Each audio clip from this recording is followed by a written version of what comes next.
ದಾವಣಗೆರೆಯಲ್ಲಿ ಎಷ್ಟು ಹೋರಾಟ ಮಾಡಿದಿರಿ ಇದ್ರ ವಿಚಾರವಾಗಿ ಸರ್ಕಾರದ ವಿರುದ್ಧ? ನೋಡಿ, ಕೇವಲವಾಗಿ ಪಾರ್ಟಿಲಿ ರೆಬಲ್ಗಳು ಮಾತಾಡ್ತಾರೆ ಅನ್ನೋ ಕಾರಣಕ್ಕೋಸ್ಕರ ನೀವು ಒಬ್ರು ಮಾತಾಡ್ತೀರಿ, ಸಭೆ ಸೇರ್ತೀರಿ, ಮತ್ತೆ ಇದು ಉಲ್ಲಂಘನೆ ಆಗಲ್ವಾ? ನಿಮ್ಮ ನೋಡಿ ಈಗ ಮಾತಾಡಬೇಡಿ ಅಂತ. ಈಗ ಏನಾಗಿದೆ, ಮೂಡ ಹಗರಣ ಪಾದಯಾತ್ರೆಯಲ್ಲಿ ಪಾಲ್ಗೊಂಡ್ವಿ, ವಾಲ್ಮೀಕಿ ಹಗರಣ, ಹೊನ್ನಾಳಿ, ದಾವಣಗೆರೆ ಮತ್ತೆಲ್ಲ ನಾವು ಕುಳಿತಂತವರು ಈ ಗೋವುಗಳ ಕೆಚ್ಚನನ್ನು ಕತ್ತರಿಸಿದಾಗ ನಾವೆಲ್ಲ ಕಾಂಗ್ರೆಸ್ ವಿರುದ್ಧ ಧ್ವನಿ ಎತ್ತಿದ್ವಿ, ಹೋರಾಟ ಮಾಡಿದ್ವಿ. ನಮ್ಮ ಹೋರಾಟ ಕಾಂಗ್ರೆಸ್ ವಿರುದ್ಧ. ಆದರೆ ನಾವು ಮಾಧ್ಯಮ ಉಲ್ಲಂಘನೆ ಅಂತ ಹೇಳಿದ್ರಿ, ಅನಿವಾರ್ಯವಾಗಿ ನಾವು ಮಾತಾಡ್ತಾ ಇದ್ದೀವಿ. ಅನಿವಾರ್ಯವಾಗಿ ಇಲ್ಲ ಸುಮ್ಮನಿದ್ರೆ ಇವ್ರದನ್ನು ಜಾಸ್ತಿ ಅತಿ ಆಗುತ್ತೆ. ಅದಕ್ಕೋಸ್ಕರ ನಾವು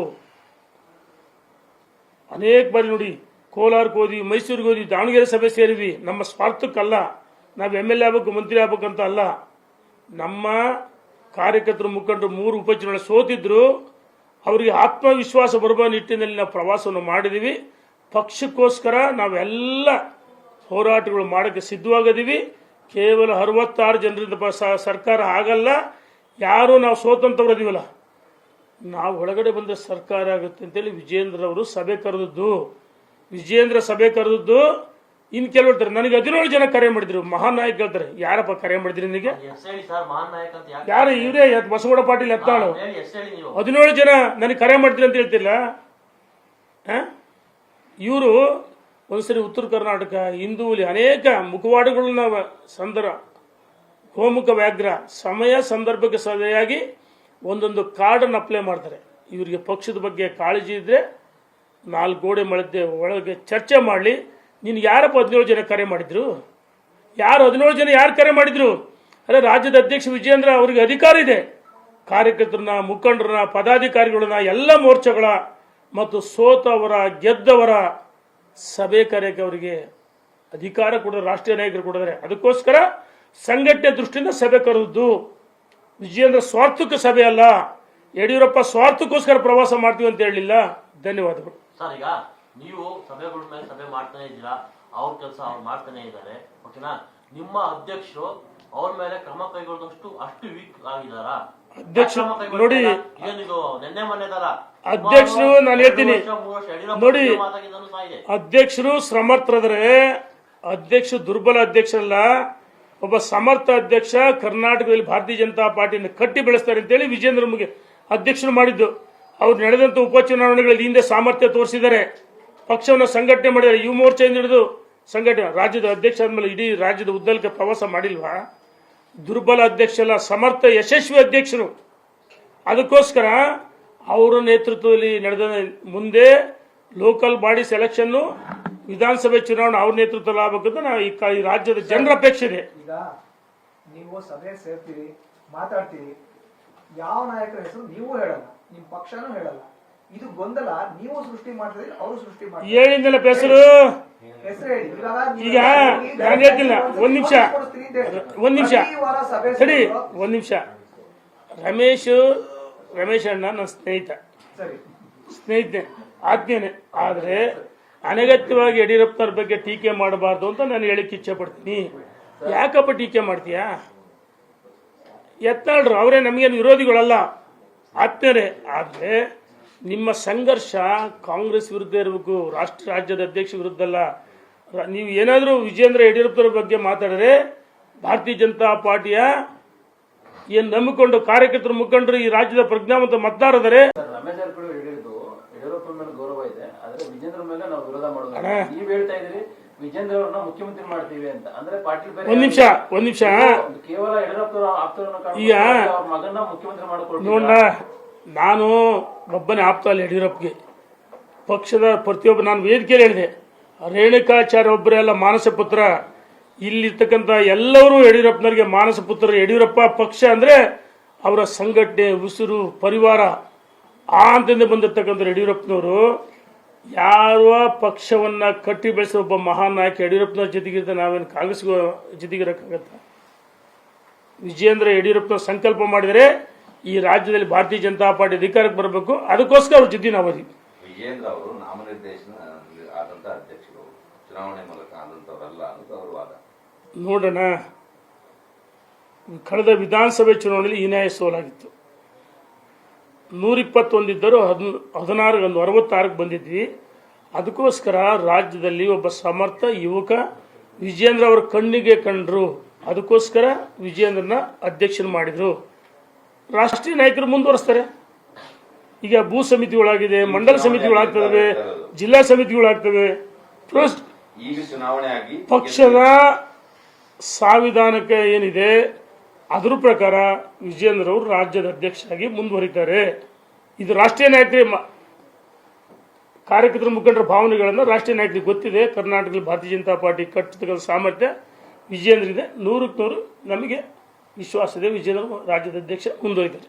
ನಮ್ಮ ಉದ್ದೇಶ ಪಕ್ಷವನ್ನು ಟೀಕೆ ಮಾಡಿದಾಗ, ಯಡಿಯೂರಪ್ಪ ವಿಜೇಂದ್ರ ಟೀಕೆ ಮಾಡಿದಾಗ ಜನ ನಮಗೆ ಕೇಳ್ತಾರೆ, ಅದಕ್ಕೆ ನಾವು ಮಾತಾಡ್ತೀವಿ ಅಷ್ಟೇ. ನಮಗೇನು ನೀವು ಇಷ್ಟೊಂದು ಮಾತಾಡ್ತಾ ಇದ್ದೀರಿ, ಹೈಕಮಾಂಡ್ ನಿಮ್ಗಾಗಿ ನೋಡೋಣ, ಯಾವ ರೀತಿ ಹೈಕಮಾಂಡು ಸ್ಟ್ರಾಂಗ್ ಇದೆ. ಸ್ಟ್ರಾಂಗ್ ಇರ್ಲಿ. ಒಂದು ನಿಮಿಷ, ನಮ್ಮ ರಾಷ್ಟ್ರೀಯ ನಾಯಕರಿಗೆ ಈಗ ಏನು ಅನೇಕ ರಾಜ್ಯಗಳು ಚುನಾವಣೆಗಳು ಮತ್ತು ಸಂಘಟನಾ ಪರ್ವ ಇದ್ರ ಬ್ಯುಸಿ ಆದರೆ ರಾಷ್ಟ್ರೀಯ ನಾಯಕರಿಗೆ ಗೊತ್ತಿದೆ ಯಾರೇ ಮಾತಾಡಿ ತಪ್ಪು, ನಾನು ಮಾತಾಡಿ ತಪ್ಪು, ಯಾವ ಸಂದರ್ಭದಲ್ಲಿ. ನೋಡಿ, ಇವತ್ತು ನಾವು ಯಾವುದೇ ನಾಯಕರ ವಿರುದ್ಧ ಮಾತಾಡಿಲ್ಲ, ಪಕ್ಷ ವಿರುದ್ಧ ಮಾತಾಡಿಲ್ಲ. ಅವರು ಭಿನ್ನಮತವನ್ನು ಸೃಷ್ಟಿ ಮಾಡ್ತಾರೆ. ಭಿನ್ನಮತೀಯರ ವಿರುದ್ಧ ನಮ್ದು ಅಷ್ಟೇ ಹಕ್ಕು, ಧ್ವನಿ ಎತ್ತೀವಿ. ಚುನಾವಣೆ ಪಕ್ಷದ ಅವರು ರಾಜ್ಯದ ಚುನಾವಣೆ ಇದೆಲ್ಲ ಇದೆ ಅಂತ ಹೇಳಿದ್ರೆ ಇಲ್ಲಿ ಯಾರೋ ಒಬ್ರು ಇಡೀ ದೇಶವನ್ನ ನಡೆಸಲ್ಲ. ಅದಕ್ಕೋಸ್ಕರನೇ ಒಂದು ಶಿಸ್ತು ಸಮಿತಿ ಇರುತ್ತೆ, ಮಾಡ್ತಾರೆ ಸರ್. ಸೂಕ್ತ ಸಮಯ ಕೆಲಸ ಮಾಡಿಲ್ಲ ಅಂದ್ರೆ ಇದ್ದು ಪ್ರಯೋಜನ ಏನು? ಸೂಕ್ತ ಸಮಯದಲ್ಲಿ ಸೂಕ್ತವಾದ ನಿರ್ಣಯವನ್ನ ಮಾಡ್ತಾರೆ. 1.5 ವರ್ಷದಿಂದ ಇದನ್ನೇ ಕೇಳ್ತಾ ಇದ್ದೀವಿ. ಸಭೆಗಳು ನಿಮ್ಮ ಮಾತು ಎಲ್ಲ ವ್ಯರ್ಥ ಅಷ್ಟೊಂದು ಮಾತಾಡಿದ್ರು ಕೂಡ ಹೋಗ್ತಿದ್ರೆ ಅದೇ ಕಾಂಗ್ರೆಸ್ ಅಲ್ಲಿ ಸುಮ್ಮನೆ 2 ಮೀಟಿಂಗ್ ಮಾಡ್ತಾ ಇದ್ದಾರೆ. ನೋಡೋಣ, ಈಗ ಒಂದ್ ನಿಮಿಷ, ಕಾಂಗ್ರೆಸ್ ಹೊಡೆದ ಮನೆ, ಬಿಜೆಪಿಲಿ ಸಣ್ಣ ಪುಟ್ಟ ಯಾರೋ 2-3 ಅದಾರೆ, ಅದು ಸರಿಯಾಗುತ್ತೆ. ಹೊಡೆದಾಡ್ತಿದಾರೆ, ದಾರಿಲಿ ಬೀದಿಲಿ ಹೊಡೆದಾಡ್ತಿದಾರೆ ಕಾಂಗ್ರೆಸ್ ಅವರು, ಕಚ್ಚಾಡ್ತಿದಾರೆ. ಏನಿಲ್ಲ ಅಲ್ಲ ಸರ್, ಈಗ ಅವರು ಅಧಿಕಾರದಲ್ಲಿದ್ದಾರೆ, ಕಚ್ಚಾಡ್ತಿದ್ದಾರೆ. ನೀವು ವಿರೋಧ ಪಕ್ಷವಾಗಿ ಒಂದಾಗಿ ಅವ್ರನ್ನ ಎದುರಿಸಬೇಕಾಗಿತ್ತು. ನೀವೇ ಕಚ್ಚಾಡ್ತಾ ಇದ್ದೀರಿ. ನೋಡಿ, ನಾವು ಕಚ್ಚಾಡ್ತಾ ಇಲ್ಲ, ವಿಜೇಂದ್ರ ಅವರ ನೇತೃತ್ವದಲ್ಲಿ ಸಂಘಟನೆ ಮಾಡ್ತಾ ಇದೀವಿ. ಯಾರ 3-4 ಜನ ಅಪಸ್ವರ ಎತ್ತಾರೆ ಅಷ್ಟೇ, 3-4 ಜನ ಅಷ್ಟೇ, ಕೇವಲ 4 ಜನ, ಬೆರಳೆಣಿಕೆಯಷ್ಟು ಜನ ಆ 3-4 ಜನ ಇಡೀ ಪಕ್ಷವನ್ನ ಅಲ್ಲಾಡಿಸ್ತಾ ಇದ್ದಾರೆ. ಪಕ್ಷವನ್ನು ಅಲ್ಲಾಡಿಸ ಸಾಧ್ಯನೇ. ಇದು ಪಕ್ಷ ಕೇಡರ್ ಬೇಸ್ ಪಾರ್ಟಿ, ಬಿಜೆಪಿ ಕಾರ್ಯಕರ್ತರ ಆಧಾರಿತ ಪಾರ್ಟಿ. ಹಾಗಾಗಿ ಕಾರ್ಯಕರ್ತರು ಇಷ್ಟು ದೊಡ್ಡ ಶಕ್ತಿ ಬಿಜೆಪಿಗೆ. ಇವ್ರು ಯಾರೋ 4 ಜನ ದಾರಿಲಿ ಮಾತಾಡಿದ ತಕ್ಷಣ ಈಗ ಆನೆ ತಡಿಯೋಣ, ಈ ಅವ್ರಿಗೆ ಬಾಯಿ ಕಡವಾಣ ಹಾಕ್ಬೇಕಲ್ಲ, ಅವ್ರ ಬಾಯಿ ಬೀಗ ಹಾಕ್ಬೇಕು, ಅದಕ್ಕೆ ಮಾತಾಡ್ತಾ ಇದೀವಿ.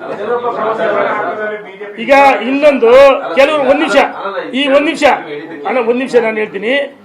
ಈಗ ಯಡಿಯೂರಪ್ಪನವರು ವಿಜೇಂದ್ರ ಅನೇಕ ಬಾರಿ ಬೈದರೆ ಮಾತಾಡಬಾರ್ದು. ಅನಿವಾರ್ಯವಾಗಿ ಯಡಿಯೂರಪ್ಪ ಮಾಸ್ ಲೀಡರ್, ಕೀಳುಮಟ್ಟ ರಾಜಕಾರಣ ಮಾಡಲ್ಲ, ನಮ್ಮಂಥವರಿಂದ ಹೇಳಿಸಲ್ಲ. ಆದ್ರೆ ಅನಿವಾರ್ಯವಾಗಿ ಅಧ್ಯಕ್ಷನ ಯಡಿಯೂರಪ್ಪನ ಡಿಫೆಂಡ್ ಮಾಡ್ಕೊ ಅವ್ರ ಜೊತೆಗಿರೋದು ನಮ್ಮ ಕರ್ತವ್ಯ. ಮಾತಾಡಿದೀವಿ, ಧನ್ಯವಾದಗಳು. ಧನ್ಯವಾದ ಅಣ್ಣ. ಅಗರ್ವಾಲ್ ಬಂದು ಕರೆದರೆ, ಸಭೆ ಕರೆದರೆ, ಹೇಳಿದರೆ, ಕ್ಲಿಯರ್ ಕಟ್ ಆಗಿ ಹೇಳಿದರೆ, ಯಾವ ಸಂದರ್ಭದಲ್ಲಿ ಏನ್ ತೀರ್ಮಾನ ತಗೋಬೇಕು ರಾಷ್ಟ್ರೀಯ ನಾಯಕರು ತೆಗೆದುಕೊಳ್ತಾರೆ. ಧನ್ಯವಾದಗಳು. ಚುನಾವಣೆ 3 ವರ್ಷ ಇದೆ. ನೀವೀಗ ವಿಜಯನನ್ನ ಮುಖ್ಯಮಂತ್ರಿ ಮಾಡ್ಬೇಕಂತ ಸ್ಟೇಟ್ಮೆಂಟ್ ಬೇರೆ ಮಾಡ್ತಾ ಇದ್ದೀರಾ. ಹಂಗ ಪಾರ್ಟಿಲಿ ಯಾರು ಸೀನಿಯರ್ಸ್ ಇಲ್ವಾ? ಅಣ್ಣ, ಒಂದ್ ನಿಮಿಷ, ಇದು ರೇಣುಕಾಚಾರ್ಯ ಮಾತಲ್ಲ, ಮನದಾಳದ ರೇಣುಕಾಚಾರ್ಯ ಮಾತಲ್ಲ. ಕಾರ್ಯಕರ್ತರ, ಮುಖಂಡರ, ಈ ನಾಡಿನ ಜನರ ಮನದಾಳದ ಮಾತನ್ನ ನಾನು ಹೇಳಿದ್ದೇನೆ. ಇದು ರೇಣುಕಾಚಾರ್ಯ ಅಭಿಪ್ರಾಯ ಅಲ್ಲ. ಧನ್ಯವಾದಗಳು. ಯಡಿಯೂರಪ್ಪನವರು ಎಷ್ಟು ಹೋರಾಟ ಮಾಡಿದ್ದಾರೆ ಇದ್ರ ವಿಚಾರವಾಗಿ ಸರ್ಕಾರದ ವಿರುದ್ಧ. ನೋಡಿ, ಕೇವಲವಾಗಿ ಒಂದ್ ನಿಮಿಷ, ಪಾರ್ಟಿಲಿ ರೆಬಲ್ಗಳು ಮಾತಾಡ್ತಾರೆ ಅನ್ನೋ ಕಾರಣಕ್ಕೋಸ್ಕರ ನೀವು ಒಬ್ರು ಮಾತಾಡ್ತೀರಿ, ಸಭೆ ಸೇರ್ತೀರಿ.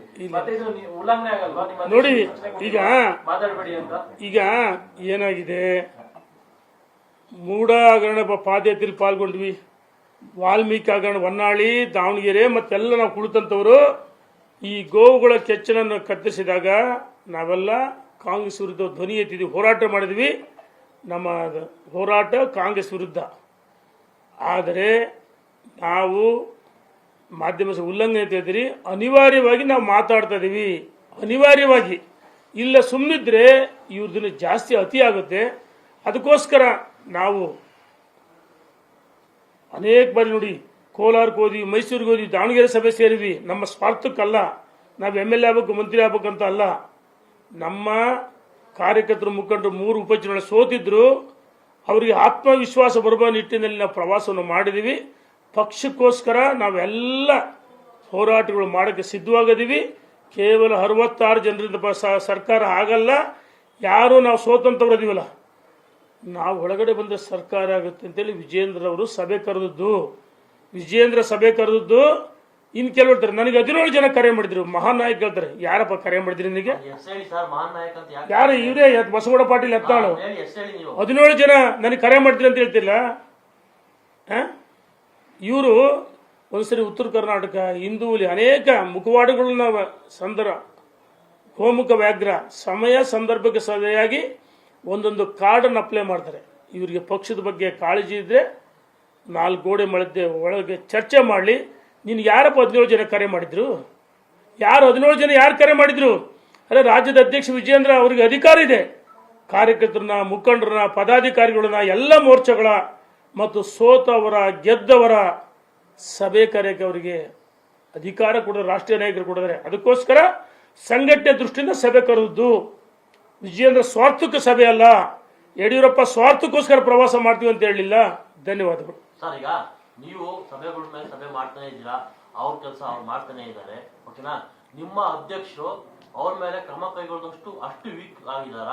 ಅಧ್ಯಕ್ಷರು ನೋಡಿ, ಏನಿದು ನಿನ್ನೆ ಮೊನ್ನೆದಲ್ಲ ಅಧ್ಯಕ್ಷರು ನಾನು ಹೇಳ್ತೀನಿ ನೋಡಿ, ಅಧ್ಯಕ್ಷರು ಸಮರ್ಥರಾದ್ರೆ, ಅಧ್ಯಕ್ಷ ದುರ್ಬಲ ಅಧ್ಯಕ್ಷರಲ್ಲ. ಒಬ್ಬ ಸಮರ್ಥ ಅಧ್ಯಕ್ಷ ಕರ್ನಾಟಕದಲ್ಲಿ ಭಾರತೀಯ ಜನತಾ ಪಾರ್ಟಿಯನ್ನು ಕಟ್ಟಿ ಬೆಳೆಸ್ತಾರೆ ಅಂತೇಳಿ ವಿಜೇಂದ್ರ ನಮಗೆ ಅಧ್ಯಕ್ಷರು ಮಾಡಿದ್ದು. ಅವ್ರು ನಡೆದಂತ ಉಪಚುನಾವಣೆಗಳಲ್ಲಿ ಹಿಂದೆ ಸಾಮರ್ಥ್ಯ ತೋರಿಸಿದ್ದಾರೆ, ಪಕ್ಷವನ್ನು ಸಂಘಟನೆ ಮಾಡಿದ್ದಾರೆ. ಯುವ ಮೋರ್ಚಾದಿಂದ ಹಿಡಿದು ಸಂಘಟನೆ, ರಾಜ್ಯದ ಅಧ್ಯಕ್ಷ ಆದ್ಮೇಲೆ ಇಡೀ ರಾಜ್ಯದ ಉದ್ದಕ್ಕೆ ಪ್ರವಾಸ ಮಾಡಿಲ್ವಾ? ದುರ್ಬಲ ಅಧ್ಯಕ್ಷ ಅಲ್ಲ, ಸಮರ್ಥ ಯಶಸ್ವಿ ಅಧ್ಯಕ್ಷರು. ಅದಕ್ಕೋಸ್ಕರ ಅವರ ನೇತೃತ್ವದಲ್ಲಿ ನಡೆದ ಮುಂದೆ ಲೋಕಲ್ ಬಾಡೀಸ್ ಎಲೆಕ್ಷನ್, ವಿಧಾನಸಭೆ ಚುನಾವಣೆ ಅವ್ರ ನೇತೃತ್ವದಲ್ಲಿ ಆಗಬೇಕಂತ ನಾವು ಈ ರಾಜ್ಯದ ಜನರ ಅಪೇಕ್ಷೆ ಇದೆ. ಈಗ ನೀವು ಸಭೆ ಸೇರ್ತೀರಿ, ಮಾತಾಡ್ತೀರಿ, ಯಾವ ನಾಯಕರ ಹೆಸರು ನೀವು ಹೇಳಲ್ಲ, ನಿಮ್ ಪಕ್ಷನೂ ಹೇಳಲ್ಲ. ಇದು ಗೊಂದಲ ನೀವು ಸೃಷ್ಟಿ ಮಾಡ್ತಿದ್ರೆ ಅವರು ಸೃಷ್ಟಿ ಮಾಡ್ತಾರೆ. ಹೇಳಿದ್ನಲ್ಲ ಹೆಸರು ಹೇಳಿ. ಈಗ ನಾನು ಹೇಳ್ತಿಲ್ಲ. ಒಂದ್ ನಿಮಿಷ ರಮೇಶ್ ಅಣ್ಣ ನನ್ನ ಸ್ನೇಹಿತನೆ ಆಜ್ಞೆನೆ. ಆದ್ರೆ ಅನಗತ್ಯವಾಗಿ ಯಡಿಯೂರಪ್ಪನವ್ರ ಬಗ್ಗೆ ಟೀಕೆ ಮಾಡಬಾರ್ದು ಅಂತ ನಾನು ಹೇಳಿಕ್ಕೆ ಇಚ್ಛೆ ಪಡ್ತೀನಿ. ಯಾಕಪ್ಪ ಟೀಕೆ ಮಾಡ್ತೀಯಾ? ಯತ್ನಾಳ್ರು ಅವರೇ ನಮಗೇನು ವಿರೋಧಿಗಳಲ್ಲ, ಆತ್ಮೀಯರೇ. ಆದ್ರೆ ನಿಮ್ಮ ಸಂಘರ್ಷ ಕಾಂಗ್ರೆಸ್ ವಿರುದ್ಧ ಇರಬೇಕು, ರಾಜ್ಯದ ಅಧ್ಯಕ್ಷ ವಿರುದ್ಧ ಅಲ್ಲ. ನೀವು ಏನಾದರೂ ವಿಜೇಂದ್ರ ಯಡಿಯೂರಪ್ಪನವ್ರ ಬಗ್ಗೆ ಮಾತಾಡಿದ್ರೆ ಭಾರತೀಯ ಜನತಾ ಪಾರ್ಟಿಯ ಏನು ನಂಬಿಕೊಂಡು ಕಾರ್ಯಕರ್ತರು, ಮುಖಂಡರು, ಈ ರಾಜ್ಯದ ಪ್ರಜ್ಞಾವಂತ ಮತದಾರದರೆ. ರಮೇಶ್ ಜಾರಕಿಹೊಳಿ ಹೇಳಿದ್ದು ಯಡಿಯೂರಪ್ಪ ಮೇಲೆ ಗೌರವ ಇದೆ, ಆದ್ರೆ ವಿಜೇಂದ್ರ ಮೇಲೆ ನಾವು ವಿರೋಧ ಮಾಡೋದು. ನೀವ್ ಹೇಳ್ತಾ ಇದ್ರಿ ವಿಜೇಂದ್ರ ಅವ್ರನ್ನ ಮುಖ್ಯಮಂತ್ರಿ ಮಾಡ್ತೀವಿ ಅಂತ. ಅಂದ್ರೆ ಪಾಟೀಲ್ ಬೇರೆ. ಒಂದ್ ನಿಮಿಷ ಕೇವಲ ಯಡಿಯೂರಪ್ಪ ಆಪ್ತರನ್ನ ಈಗ ಅವ್ರ ಮಗನ್ನ ಮುಖ್ಯಮಂತ್ರಿ ಮಾಡ್ಕೊಳ್ತೀವಿ. ನೋಡ, ನಾನು ಒಬ್ಬನೇ ಆಪ್ತ ಅಲ್ಲ ಯಡಿಯೂರಪ್ಪಗೆ. ಪಕ್ಷದ ಪ್ರತಿಯೊಬ್ಬ, ನಾನು ವೇದಿಕೆಯಲ್ಲಿ ಹೇಳಿದೆ, ರೇಣುಕಾಚಾರ್ಯ ಒಬ್ಬರೇ ಅಲ್ಲ ಮಾನಸ ಪುತ್ರ. ಇಲ್ಲಿರ್ತಕ್ಕಂಥ ಎಲ್ಲರೂ ಯಡಿಯೂರಪ್ಪನವರಿಗೆ ಮಾನಸ ಪುತ್ರ. ಯಡಿಯೂರಪ್ಪ ಪಕ್ಷ ಅಂದ್ರೆ ಅವರ ಸಂಘಟನೆ, ಉಸಿರು, ಪರಿವಾರ ಆ ಅಂತಂದ ಬಂದಿರ್ತಕ್ಕಂಥ ಯಡಿಯೂರಪ್ಪನವರು ಯಾವ ಪಕ್ಷವನ್ನ ಕಟ್ಟಿ ಬೆಳೆಸೋ ಒಬ್ಬ ಮಹಾನ್ ನಾಯಕ ಯಡಿಯೂರಪ್ಪನವ್ರ ಜೊತೆಗಿರ್ತ ನಾವೇನು ಕಾಂಗ್ರೆಸ್ ಜೊತೆಗಿರಕ್ಕಾಗತ್ತ? ವಿಜೇಂದ್ರ ಯಡಿಯೂರಪ್ಪನವ್ರು ಸಂಕಲ್ಪ ಮಾಡಿದರೆ ಈ ರಾಜ್ಯದಲ್ಲಿ ಭಾರತೀಯ ಜನತಾ ಪಾರ್ಟಿ ಅಧಿಕಾರಕ್ಕೆ ಬರಬೇಕು. ಅದಕ್ಕೋಸ್ಕರ ಅವ್ರ ಜೊತೆ ನಾವು ಅದೀವಿ. ವಿಜೇಂದ್ರ ಅವರು ನಾಮನಿರ್ದೇಶನ ಆದಂತ ಅಧ್ಯಕ್ಷರು, ಚುನಾವಣೆ ಮೂಲಕ ಆದಂತವರಲ್ಲ ಅನ್ನೋದು ಅವರ ವಾದ. ನೋಡೋಣ, ಕಳೆದ ವಿಧಾನಸಭೆ ಚುನಾವಣೆಯಲ್ಲಿ ಹೀನಾಯ ಸೋಲಾಗಿತ್ತು. 121 ಇದ್ದರು, 16 66 ಬಂದಿದ್ವಿ. ಅದಕ್ಕೋಸ್ಕರ ರಾಜ್ಯದಲ್ಲಿ ಒಬ್ಬ ಸಮರ್ಥ ಯುವಕ ವಿಜೇಂದ್ರ ಅವರ ಕಣ್ಣಿಗೆ ಕಂಡ್ರು. ಅದಕ್ಕೋಸ್ಕರ ವಿಜೇಂದ್ರನ ಅಧ್ಯಕ್ಷರು ಮಾಡಿದ್ರು. ರಾಷ್ಟ್ರೀಯ ನಾಯಕರು ಮುಂದುವರಿಸ್ತಾರೆ. ಈಗ ಭೂ ಸಮಿತಿಗಳಾಗಿದೆ, ಮಂಡಲ ಸಮಿತಿಗಳಾಗ್ತವೆ, ಜಿಲ್ಲಾ ಸಮಿತಿಗಳಾಗ್ತವೆ. ಈಗ ಚುನಾವಣೆ ಆಗಿ ಪಕ್ಷದ ಸಂವಿಧಾನಕ್ಕೆ ಏನಿದೆ ಅದ್ರ ಪ್ರಕಾರ ವಿಜೇಂದ್ರ ಅವರು ರಾಜ್ಯದ ಅಧ್ಯಕ್ಷರಾಗಿ ಮುಂದುವರಿತಾರೆ. ಇದು ರಾಷ್ಟ್ರೀಯ ನಾಯಕರೇ ಕಾರ್ಯಕರ್ತರ ಮುಖಂಡರ ಭಾವನೆಗಳನ್ನು ರಾಷ್ಟ್ರೀಯ ನಾಯಕರಿಗೆ ಗೊತ್ತಿದೆ. ಕರ್ನಾಟಕದಲ್ಲಿ ಭಾರತೀಯ ಜನತಾ ಪಾರ್ಟಿ ಕಟ್ಟತಕ್ಕಂಥ ಸಾಮರ್ಥ್ಯ ವಿಜೇಂದ್ರ ಇದೆ. 100ಕ್ಕೆ 100 ನಮಗೆ ವಿಶ್ವಾಸ ಇದೆ. ವಿಜೇಂದ್ರ ರಾಜ್ಯದ ಅಧ್ಯಕ್ಷ ಮುಂದುವರಿತಾರೆ.